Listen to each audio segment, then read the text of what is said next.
The heavy, suffocating heat of Scottsdale, Arizona was already baking the asphalt when the pristine, beige envelope arrived on a Tuesday, carried by Marcus, our normally cheerful neighborhood postal carrier, who pinched the corner of the thick paper between his index finger and thumb as if he were transporting a vial of weaponized anthrax, his eyes darting nervously toward the manicured lawns of the Whispering Pines subdivision, a community where I had sought refuge but found only a gilded cage. Marcus is a fundamentally good man who has witnessed the darkest underbelly of suburban warfare, having watched grown, successful men break down and weep over crippling financial citations merely for leaving a plastic watering can on their front porch, having seen decades-long marriages crumble into dust over bitter, drawn-out legal disputes regarding the precise, mandated distance between driveway pavers. When he finally handed me that envelope, the silence between us was heavy, his gaze firmly fixed on his scuffed work boots as he muttered a quick apology about certified mail,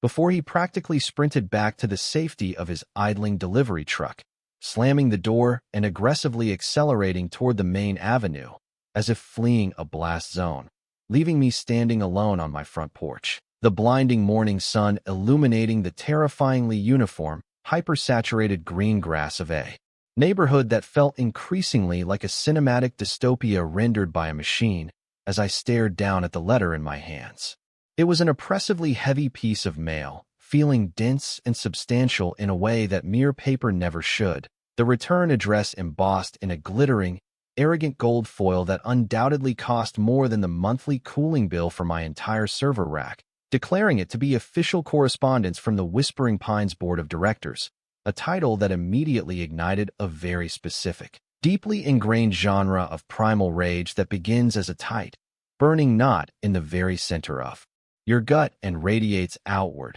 pulsing through your veins until the tips of your fingers are practically vibrating with a mixture of disbelief and pure, unadulterated hostility. It was barely 10 in the morning, the harsh desert light filtering through my tinted windows, and I hadn't even finished configuring my network proxies for the day, but I turned around and walked back inside, the heavy front door latching behind me with a reassuring, mechanical click, sealing me inside my sanctuary, a house I had purchased out of foreclosure 3 years prior, stripping it down to the studs, ripping out the rotting drywall, and meticulously rebuilding it from the ground up like a high-end custom PC rig, carefully selecting every component, from the reinforced flooring to the complex wiring of my mainboard and liquid-cooled server cabinets, transforming a place of ruin into a modern, impenetrable fortress of digital and physical solitude. I am a man who has spent his entire adult life steeped in the architecture of cybersecurity,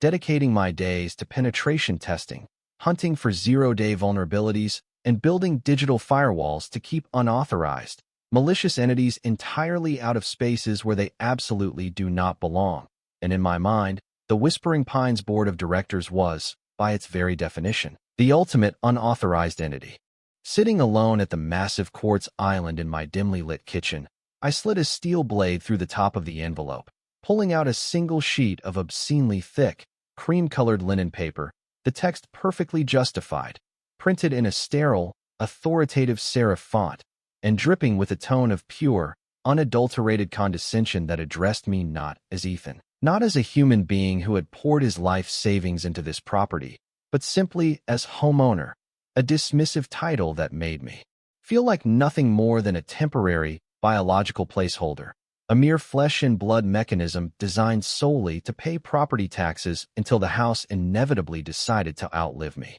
The letter coldly dictated that, effective immediately, pursuant to the newly ratified and completely unpublicized Directive 7 Alpha, an emergency community welfare mandate, absolutely all residents were strictly required to surrender a physical, working duplicate of their primary entry key directly to the Chief Director of Community Compliance, a terrifyingly draconian measure supposedly implemented to ensure rapid, unhindered access in the event of catastrophic utility failures, hidden gas leaks, or emergency welfare checks should a resident go dark. But as my eyes dragged across the ink, my brain stubbornly refused to process anything past the demand for a duplicate key, my mind snagging on the sheer audacity of the intrusion. I forced myself to swallow the bile rising in my throat and read the final paragraph, which stated with bureaucratic glee that any failure to surrender this physical key within a 48-hour window would instantly trigger a devastating,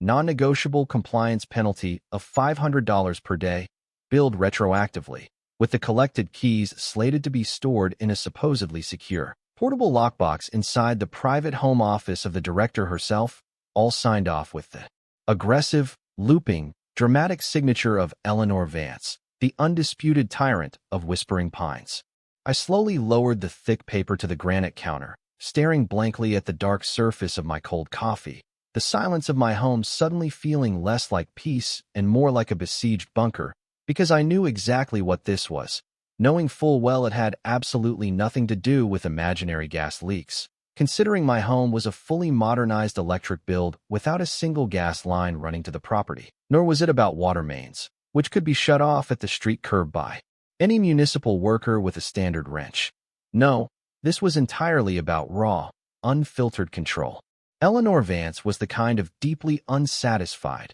chronically bored individual who had apparently retired from a mid-level, soul-crushing career in some subterranean government bureaucracy, perhaps managing tax audits or vehicle registrations, where her entire spirit had slowly calcified into a rigid, unforgiving geometric shape, and she had dragged that exact same punitive, authoritative energy directly into the sun-drenched suburbs with the destructive force of a localized hurricane, becoming the kind of neighborhood dictator who would literally crawl on her hands and knees across the searing Arizona pavement, armed with a plastic school ruler, just to measure whether the blades of Bermuda grass had dared to exceed the strictly mandated 2-inch limit. Just last month, she had ruthlessly penalized me $50 because the edge of my recycling bin was visible from the street exactly 3 minutes past the designated retrieval window while I was stuck on a conference call, and a few weeks prior to that incident, she had actively attempted to summon a tow truck to drag my brother's vehicle out of my own private driveway simply because his rear bumper sported a faded sticker for an independent rock band,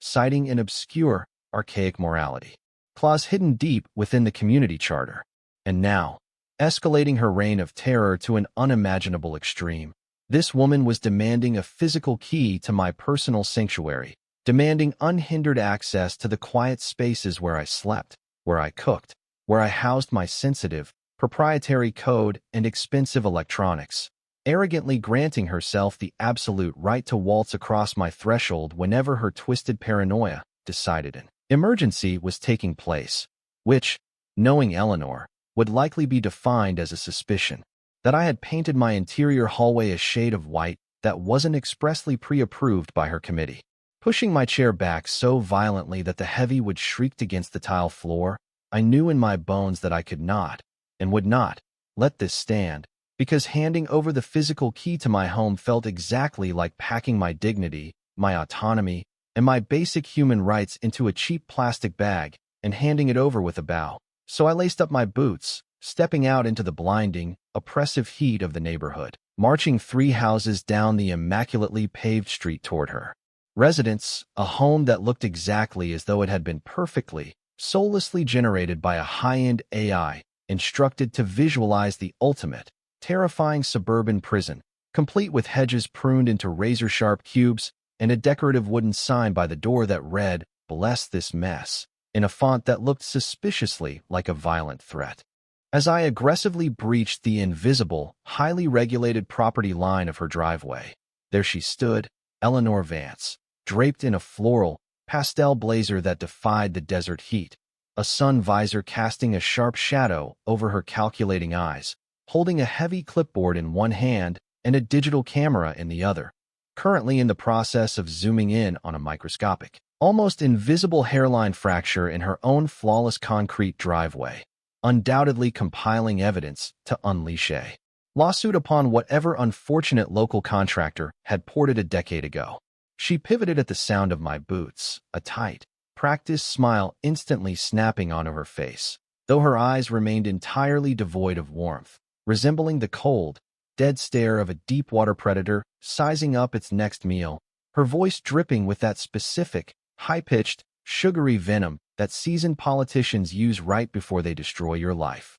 asking me if I had finally decided to power wash my slightly dusty roof tiles. to which I simply held up the heavy linen letter, my voice remarkably steady despite the adrenaline flooding my system, firmly stating that under absolutely no circumstances would I be handing a third-party entity a physical key to my home, citing severe security risks, the presence of highly sensitive, proprietary corporate equipment, and strict adherence to my employment contracts, which expressly forbade such reckless vulnerabilities. Her condescending smile never once wavered, but the ambient temperature in the blazing driveway seemed to plummet by 10 degrees as she let out a short, breathy laugh, dismissing my concerns as overly dramatic theatrics, coldly reminding me that this was not a polite request, but a legally binding mandate ratified by the board. A board elected by a mere fraction of terrified neighbors who only voted out of fear of retribution. And as she stepped closer,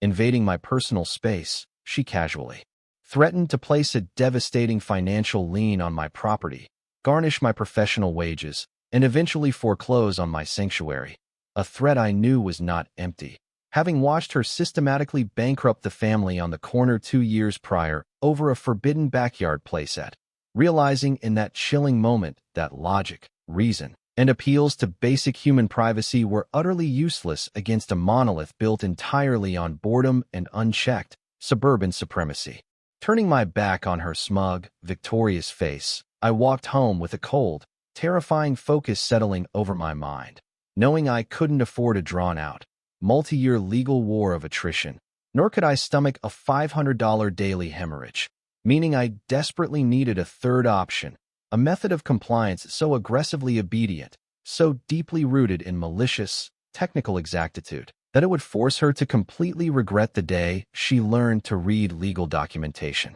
Retreating into the cool, glowing darkness of my home office, surrounded by the quiet, rhythmic hum of my server racks and the gentle glow of my massive monitors, I violently hauled out the 4-inch thick binder of the community governing documents, flipping past hundreds of pages of mundane restrictions until I found the exact, legally binding phrasing of Directive 7 Alpha, my eyes scanning the text like a compiler hunting for a syntax error, stopping dead when I read the crucial line stating, homeowners must provide a method of entry compatible with the installed locking mechanism of the primary residence.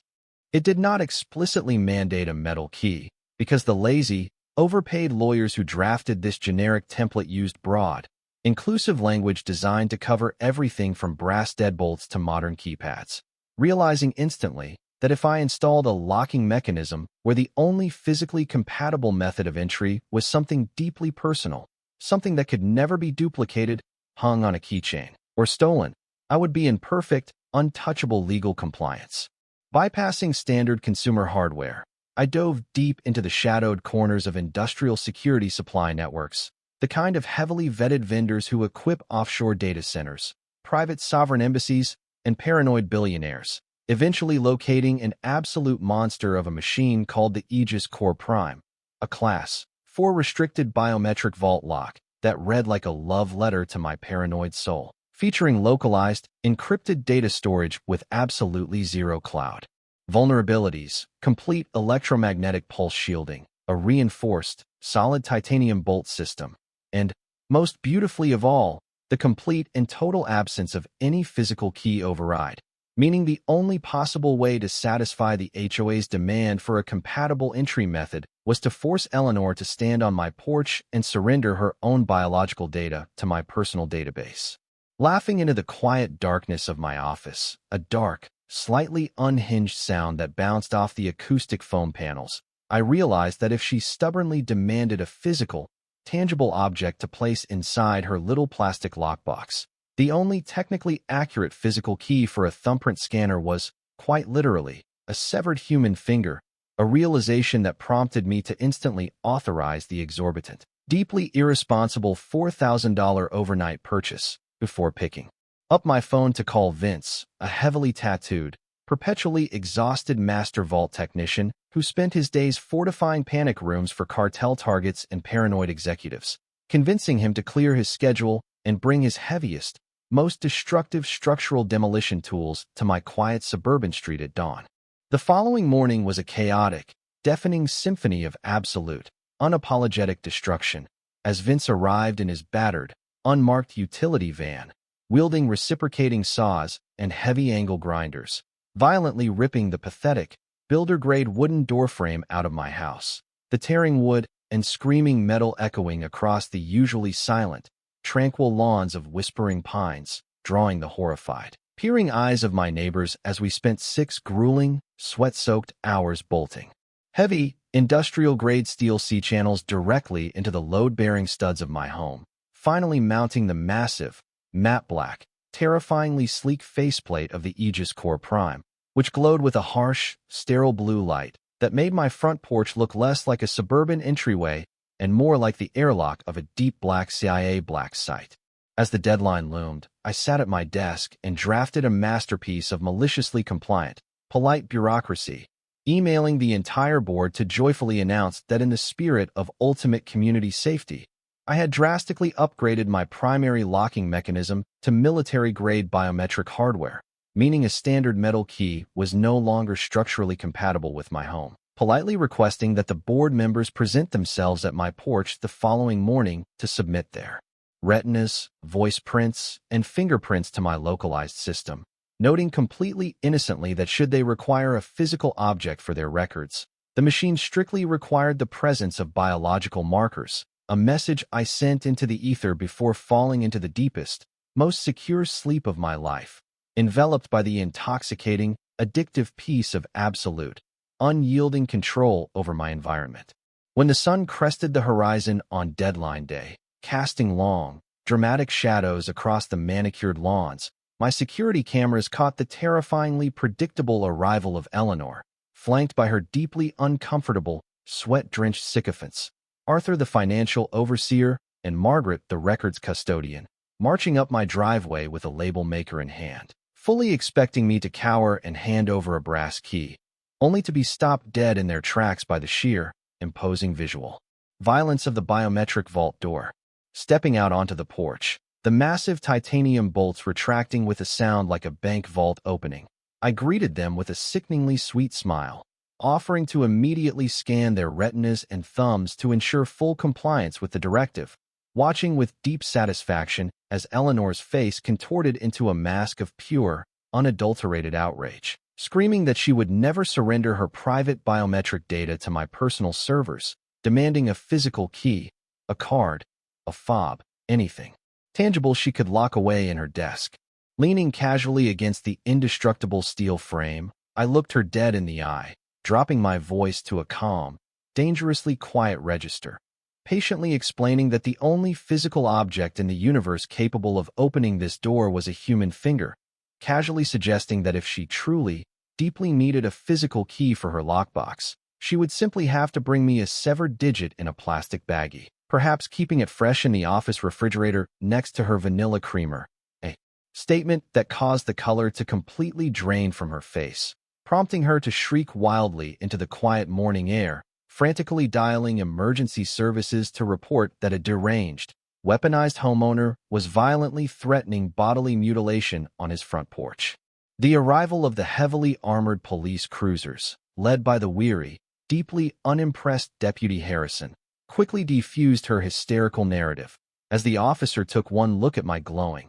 talking, camera-equipped fortress door, listened to the audio recording of my painfully polite, technically accurate explanation, and flatly informed a hyperventilating Eleanor that malicious, sarcastic compliance was not a criminal offense, leaving her humiliated on my lawn, screaming threats of endless financial ruin as she stormed away, leading to a barrage of absurd, escalating fines that I immediately handed over to Elias, a remarkably vicious, shark-like senior litigation counsel who despised HOAs with the heat of a dying sun. Elias drafted a horrific, legally devastating demand letter threatening the community with a 6-figure lawsuit for harassment, an action that triggered an explosive, standing-room-only emergency town hall meeting in the Drab Community Center, where the blinding realization that Eleanor's petty power trip was going to personally cost every single homeowner thousands of dollars in special legal assessments sparked an immediate, brutal neighborhood mutiny, resulting in the terrified board members flipping on their leader, unanimously striking the invasive directive from the bylaws, and voting entirely to strip Eleanor of her power, forcing her to flee out the side door into the humid night, clutching her wooden gavel like a lost relic of a dead empire. Sitting alone on my couch weeks later, listening to the soft, rhythmic hum of the Aegis Core Prime guarding my peace, watching the deposed tyrant slowly drive past my house without daring to look in my direction, I realized that in a world desperately obsessed with holding the keys to other people's lives, sometimes the only way to survive is to become an unbreakable lock, but it forces one to wonder. When we build towering fortresses of steel and logic just to protect our peace from the petty tyranny of our neighbors, do we actually win the war for our freedom, or do we just successfully lock ourselves inside a different kind of prison?